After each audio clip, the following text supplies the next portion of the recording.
Hi friends, രാജകുമാരിയാണ്. ഞാൻ നിങ്ങളുടെ സ്വന്തം രാജകുമാരിയാണ്. ഇതിൻ്റെ ഫസ്റ്റ് യൂട്യൂബിലേക്കുള്ള ലോങ് വീഡിയോ ആണ് എടുക്കുന്നത്. ഇന്ന് 2026 ഫസ്റ്റ് ഡേ ആണ്. അപ്പോൾ എനിക്ക് എൻ്റെ ലൈഫിൽ ഒരു നല്ല കാര്യം ചെയ്യണം. അതിനു മുൻപ് ഞാൻ ആരാന്ന് പറയാം. ഞാൻ കോഴിക്കോട്ടെ രാജകുമാരിയാണ്. എൻ്റെ പേര് രാജകുമാരി എന്നാണ് കേട്ടോ. ഇപ്പം നമ്മുടെ യൂട്യൂബ് ചാനലിൽ അറിയപ്പെടുന്നത് കോഴിക്കോടൻ തോഴി എന്നാണ്. കാരണം രാജകുമാരികൾ ഒരുപാടുണ്ടോ. ഈ ഫസ്റ്റ് വീഡിയോ ആയതുകൊണ്ട് എന്താ പറയണ്ടതെന്ന് എനിക്ക് വലിയ പിടുത്തമില്ല. അപ്പം കുറേ ആൾക്കാർ എൻ്റെ ഇൻസ്റ്റയിൽ കണ്ടിട്ടുണ്ടാവും. അതിന് മാത്രം ഫോളോവേഴ്സൊന്നുമില്ല, വളരെ ഒരു കുറഞ്ഞ ഫോളോവേഴ്സൊക്കെ ഉള്ള ഒരു ഇൻസ്റ്റ പേജൊക്കെ എനിക്കുണ്ട്. അതിൽ ഞാൻ രാജകുമാരി എന്നാണ് അറിയപ്പെടുന്നത്. ജസ്റ്റ് നിങ്ങൾ ചെക്ക് ചെയ്താൽ മനസ്സിലാവും. അപ്പം എനിക്ക് യൂട്യൂബ് ചാനൽ ഭയങ്കര ഇഷ്ടമാണ്, ചാനൽ തുടങ്ങാൻ വേണ്ടിയിട്ട്. ഒരു മിനിറ്റ്, മൂക്ക് ചൊറിയുന്നു. ഓക്കെ, സോറി, അങ്ങനെയൊക്കെ ഉണ്ടാവും, നിങ്ങൾ ക്ഷമിക്കണം. അപ്പോൾ അങ്ങനെ എന്താണെന്ന് വെച്ചിട്ടുണ്ടെങ്കിൽ അത് അപ്പുറത്തൊരു വീട്ടിലത്തെ ഏട്ട നോക്കുക, നമുക്കങ്ങനെ തോന്നും. അപ്പോൾ ഇൻസ്റ്റ പേജൊക്കെ ഉണ്ട്, ഇങ്ങനെയാണ്. അപ്പോൾ അങ്ങനെ ഞാൻ യൂട്യൂബ് ചാനലിലേക്ക് കടന്നു വന്നിരിക്കുകയാണ്. ഇനി എൻ്റെ കുറച്ച് വെറുപ്പിക്കൽസൊക്കെ ഉണ്ടാവും, പക്ഷേ ഞാൻ വെറുപ്പിക്കൂല. അതിനല്ല ഞാൻ വന്നത്. എൻ്റെ യൂട്യൂബ് ചാനലിൻ്റെ പ്രത്യേകത പറഞ്ഞിട്ടുണ്ടെങ്കിൽ പ്രത്യേകിച്ച് ഒരു പ്രത്യേകതകളും ഇല്ല. ഞാൻ എന്താണോ അത് തന്നെയായിരിക്കും എൻ്റെ യൂട്യൂബ് ചാനലിൽ ഞാൻ കാണിക്കുക. പിന്നെ കളകളകളയെന്ന് പറയാതെ വളരെ ഷോർട്ടാക്കി ഞാൻ പറയാൻ ശ്രമിക്കും.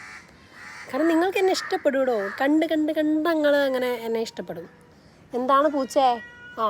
അത് ഇടയ്ക്ക് അങ്ങനെ ഉണ്ടാവും. എൻ്റെ വീട്ടിൽ അങ്ങനെ പൂച്ച, നായ്ക്കൾ, എല്ലാ സംഭവവും ഉണ്ടാവും. അപ്പോൾ അത് കഴിഞ്ഞ് നമ്മളങ്ങനെ കോൺട്രാസ്റ്റ് കണ്ണാശുപത്രിയിൽ പോയിട്ട് എൻ്റെ കണ്ണുകൾ ദാനം ചെയ്യാനുള്ളൊരു പരിപാടിയാണ്. ചെറുപ്പത്തിൽ എനിക്ക് കണ്ണുകൾ ദാനം ചെയ്യാൻ ഭയങ്കര ഇഷ്ടമായിരുന്നു. ഫോമൊക്കെ ഞാൻ കൊണ്ടുവന്ന് ഫില്ല് ചെയ്യാൻ പറഞ്ഞു. പക്ഷേ എൻ്റെ അമ്മയും അച്ഛനും സമ്മതിച്ചില്ല. പക്ഷേ ഇപ്പം അങ്ങനെയല്ല. ഇപ്പം ഞാൻ വലിയ കുട്ടിയെ കണ്ടില്ലേ. വലിയ കുട്ടിയായ സ്ഥിതിക്ക് എനിക്ക് എന്ത് ചെയ്യണം?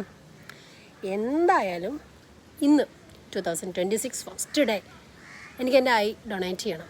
കാരണം ഒരു പക്ഷേ ഞാൻ തട്ടിപ്പോവുകയാണെങ്കിലോ, ആർക്കെങ്കിലും ഒരു ഉപകാരം ഉണ്ടായിക്കോട്ടെ എന്നെക്കൊണ്ട്. അങ്ങനെയല്ല കേട്ടോ. അങ്ങനെ ഞാനിന്ന് തുടങ്ങുകയാണ്. തുടക്കം ഒരു നല്ല കാര്യം ചെയ്തിട്ടാവണം. അതുകൊണ്ട് ഞാൻ വിചാരിച്ചു നമുക്ക് ചെയ്താളോ, കോൺട്രാസ്റ്റിലേക്ക് പോകാം.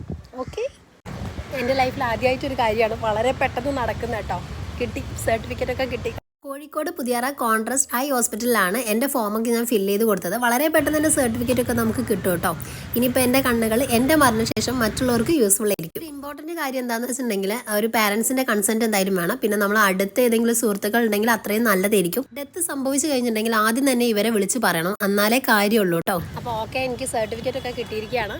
ഇനി എൻ്റെ വളരെ ക്ലോസ് ആയ ഒരു ഫ്രണ്ടിനോടുള്ളൊരു മെസ്സേജാണ്. രേഷ്മ, ഞാൻ തട്ടിപ്പോയിട്ടുണ്ടെങ്കിൽ നീ എൻ്റെ പാരൻസിനോട് പറഞ്ഞിട്ട് കോൺട്രാസ്റ്റിൽ ഒന്ന് വിളിച്ച് പറയണം. ഇവിടെ വിളിച്ച് പറഞ്ഞതിന് ശേഷം എന്ത് ചെയ്യണം?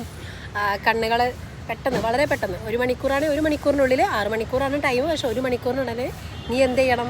വിളിച്ച് പറയണം. ഓക്കെ, അപ്പോൾ ഇത്രയേ ഉള്ളൂ. ആർക്ക് വേണമെങ്കിലും അങ്ങനെ ഐ ഡൊണേറ്റ് ചെയ്യാൻ പറ്റും. അപ്പം ഇഷ്ടമുള്ള ആൾക്കാർ ഇങ്ങോട്ട് വരിക.